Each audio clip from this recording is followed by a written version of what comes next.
Welcome to Otaku Saga. I'm Zero. I'm DK. And I'm Rizzo, and today on Anime Reaction, we watched the third episode of Mobile Suit Gundam Blooded Orphans Season 2.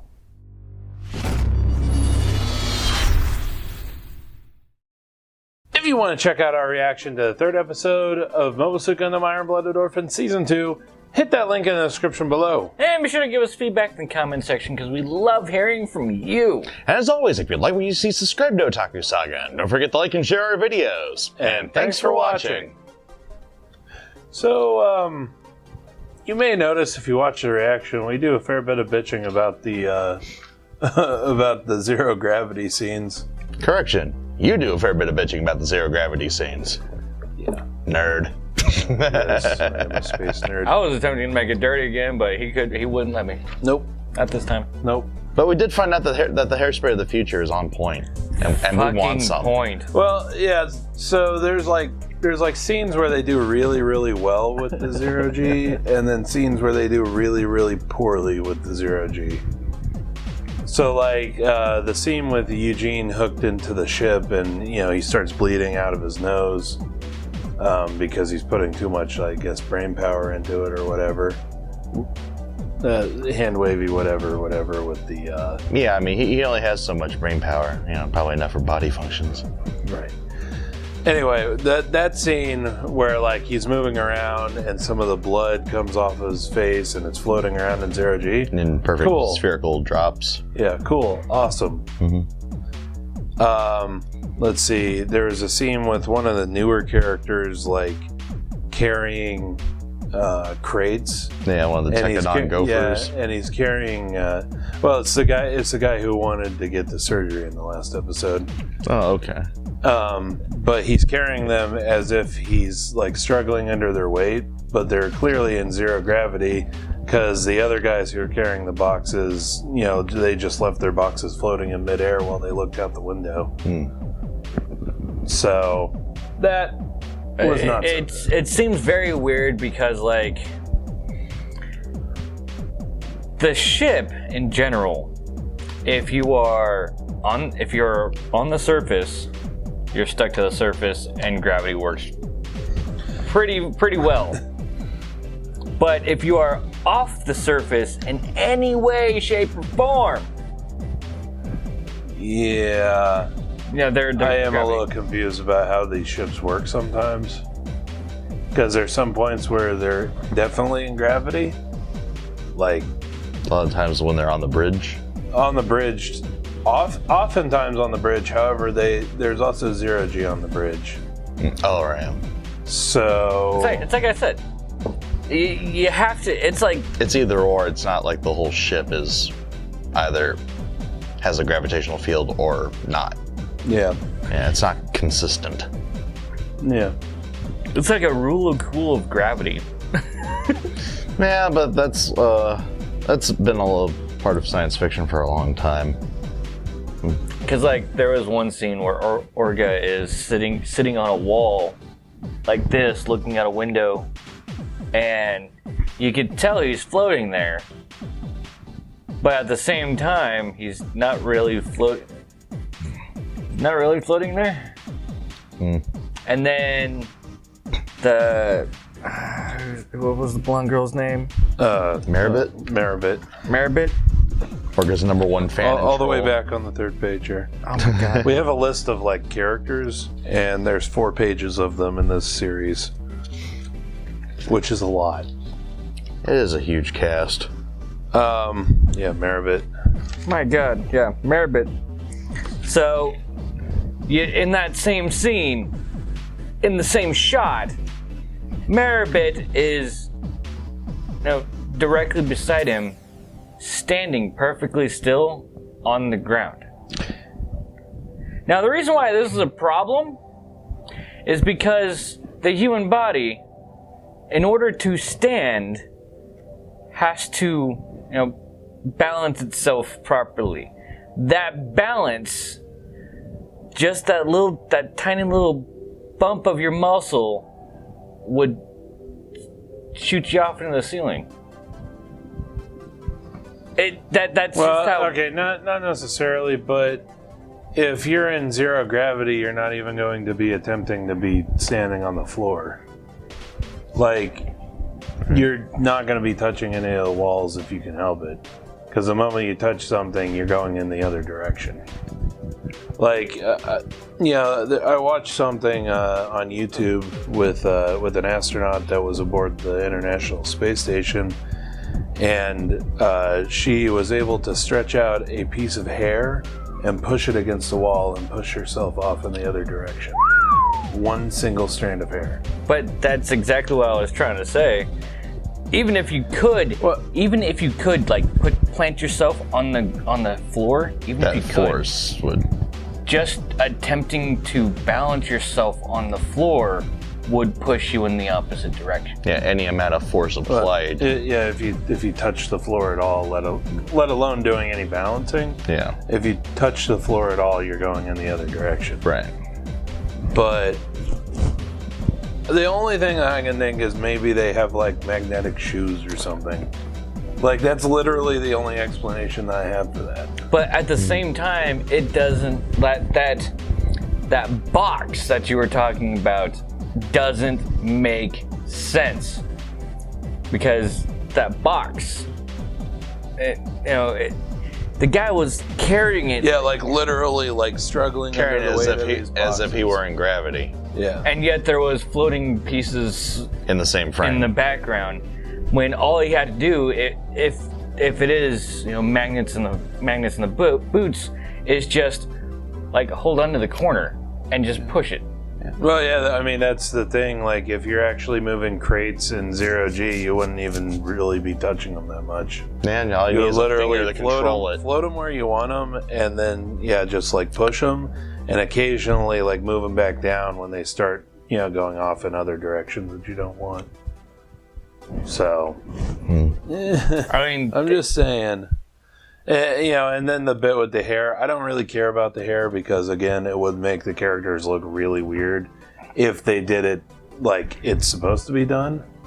Yeah, basically, like any of the female characters that don't have their hair tied up, their hair would be like straight on end up in the air. Like, you can actually look up YouTube videos of female astronauts in the International Space Station, and their hair is literally up on end all the time. Because that's what hair does in zero gravity. But I don't really care about that particular detail because it would make the characters look really funny. Now they do make what's the character's name? Is it Laughter, I think? Oh yeah. She has twin tails. Mm-hmm. Yeah. Actually, Laughter and her sister Echo. Yeah.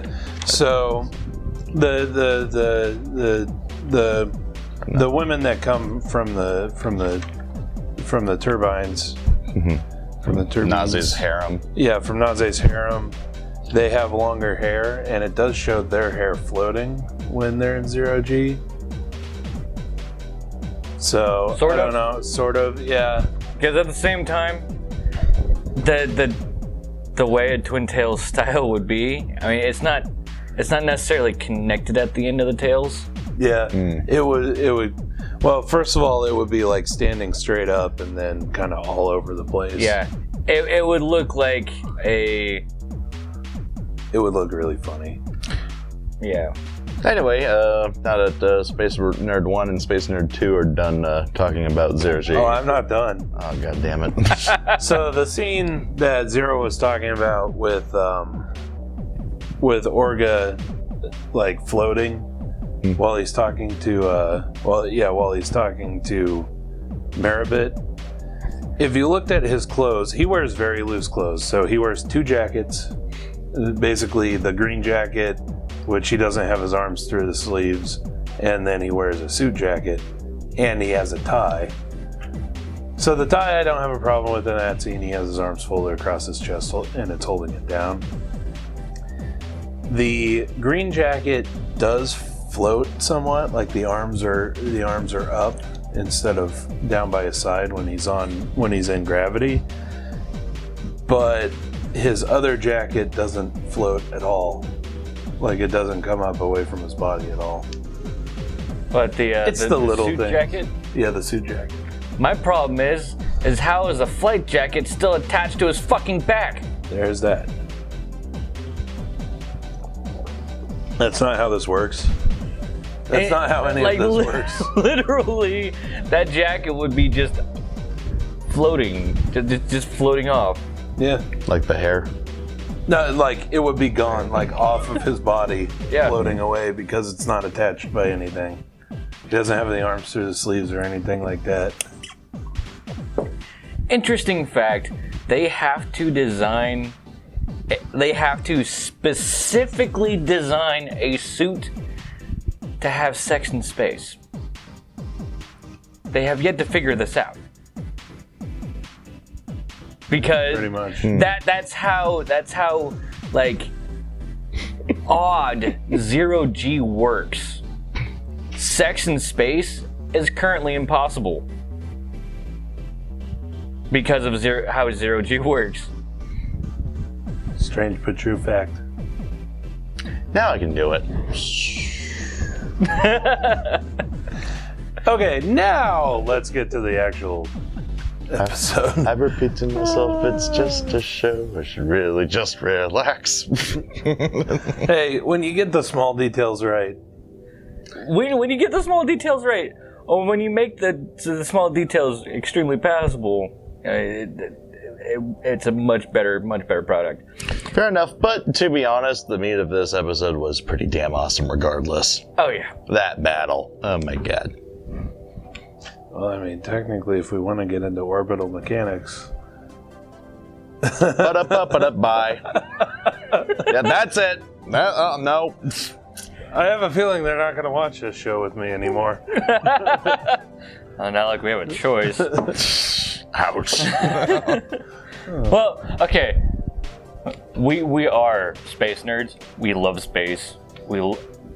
Actually, I can go for all three of us, Yeah. but yeah. We could probably go Not on and on and on about most of the stuff that we know about space and how much it fucks up this series.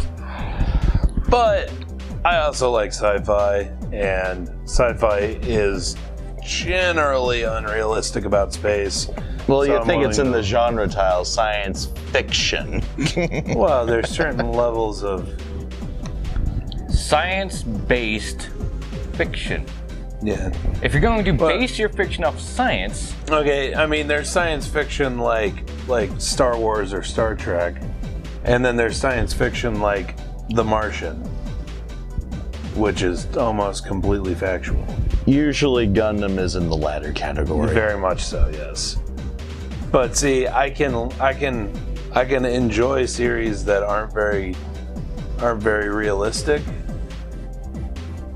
even though in the back of my mind I'm going, that's not how this works. That's not how any of this works. So, But you can actually enjoy a series like that? Wait, who are you? What are you doing with Rizzo? actually, there's quite a few series that we've said that on that I still thoroughly enjoy. So, No, just giving you flack. just because I'm like, that's not how this works, doesn't mean that I can't look past it. Anyway, the space battle was awesome. epic. And that's the episode. Later. Pretty much. Fuck that. No, I mean, might as well. I like- do want to point out an interesting little detail. Mika's a farmer. Yes. Yeah. I did not know this fact. So when Biscuit's sisters, Cookie and Cracker. yeah, when they Never get were over those names. talking to Cordelia, who came over, I guess. Well, she's hiding out at the Sakura farm. Yeah. They pointed out to her that Mika had been experimenting with different veggies and other plants and try to make them grow on Mars. Yeah, Because- so currently they only grow corn because corn is a hardy plant, and it's hard to grow stuff on Mars apparently. And I think they corn- explained it during the first season. It's hardy and they use it for biofuel. Yeah. So And corn isn't like the best thing to make food with. I think corn's all right. Corn's all right. I'm just saying, like, I would like more flavors. Variety. Variety would be fantastic. Variety is the spice of life. Right? Well, apparently they don't have much variety or spices on Mars. So, that's what Mika is doing. He decided to experiment with some pumpkins. So, Probably some other... potatoes, maybe? Yeah, more, again, kind of hardy vegetables and whatnot. Stuff that can grow in rocky soil. Yeah, as it turns out, he's a regular Mark Watney. Let's see how many references I can make to The Martian in this episode. Well, that's 2. 3, actually. Oh, yeah, in the episode. Gee, you're on a roll. Right. By the way, that's an awesome book. Anyway. Rizzo approved. Very much so. So, yeah, the space battle itself was really cool. I liked how the pirates disguised Their fleet. Yeah, disguise their fleet, so it looks like 3 ships, but it's actually 10. Well then, that escalated quickly. They had 3 ships running off the Basically, they strung all their ships together so that only 3 of them had to run their Ahab reactors. Yeah, so only 3 showed up on any sort of radar. Yeah, which is a really nice and good tactic, especially since Tekadon and the section of Galahorn that they were working with only expected 3, so they only had 3 ships. Also, Which was the 2 from Tekadon and the 1 from that section of Galahorn. So they're like, 3 on 3, yeah, we got this. 10 on 3, well, fuck. we still got this. Mikazuki, you're going to put it over time. They still overpowered them. Orga. Your puny fleet won't do anything. Your wimpy fleet. Ouch. That burned, though. But yeah. Mika, sick 'em. How could you not deal with one freaking mobile suit? In character. I still hear that soldier from Gundam Wing scream in my head, "It's a Gundam!" Right. Pretty much. And then towards the end of the battle, a different section of Galahorn shows up. But I liked how the enemy didn't immediately know that, so he just assumes that there's reinforcements. Yeah, that Tekadon's From like Galahorn. fully aligned Yeah, with from Galahorn. Yeah, so he just thinks that there's reinforcements from Galahorn, so he freaks out. And honestly does probably the stupidest thing that he could do. Going out myself. Yeah, get in his own mobile suit. But again, I mean, if you misread the situation, as an enemy commander or any commander, you're prone to make a mistake like that. Yeah. But you don't know it's a mistake at the time. In his mind, at that time, he felt it was the best decision. So again, kind of plus points for, I guess, all right portrayal of the nature of battle. And speaking of tactics, I kind of see a sort of signature tactic coming on here with that pink mirror chaff stuff and Tekadon's ships just going for a straight charge. They get in, get past the enemy, and then just wreck fools when they're out of the chaff. It's really cool to see. And we pretty much finish off this with this new Julius or Julie, yeah, Juliet. Julietta. Yeah, Julietta. We end up with her getting in the way of taking down Scar Bullseye face. Captain Target. Captain Target over there. Do they even have him listed? Nope. Yep. Well, yeah, basically Mikazuki goes after Captain Target, and then Julieta gets in his way and goes, "No, he's my prey." Oh, bitch. Oh, bitch. no, Please don't. No, no. I wish Don't do that. You'll just embarrass yourself. You're don't do that. You'll in just my make him way. mad. You're in my way. Yeah. And that's how we end the episode. Yeah, with Mikazuki channeling his inner guts. Indeed. And probably about to treat Julieta the same way. Smash her with a big piece of iron. Probably. That, or it's just going to kind of fall into a stalemate. Well, that's true, yeah. I could see that happening too. It's certainly not going to end with Julieta naked on a horse. I know. If you want to check out our previous reactions to Mobile Suit Gundam Iron Blooded Orphans Season 2, go ahead and hit this link. And here's a podcast where we talk about all the anime that we're watching this season. If you want to take a break from watching us react to anime, check out OS Gaming, our gaming channel. And if you'd like to help support us, go ahead and hit this link, and it'll take you over to our Patreon page. But let us know what you thought of the anime and what you thought of our reaction and nitpicking in the comment section below. Yep, thumbs up if you like it. Thumbs down if you are tired of us talking about the problems with Zero G. But that's going to do it for this episode of Anime Reaction. Let's just let this one go and float away. I'm DK. I'm Zero. And I'm Rizzo. See you next time.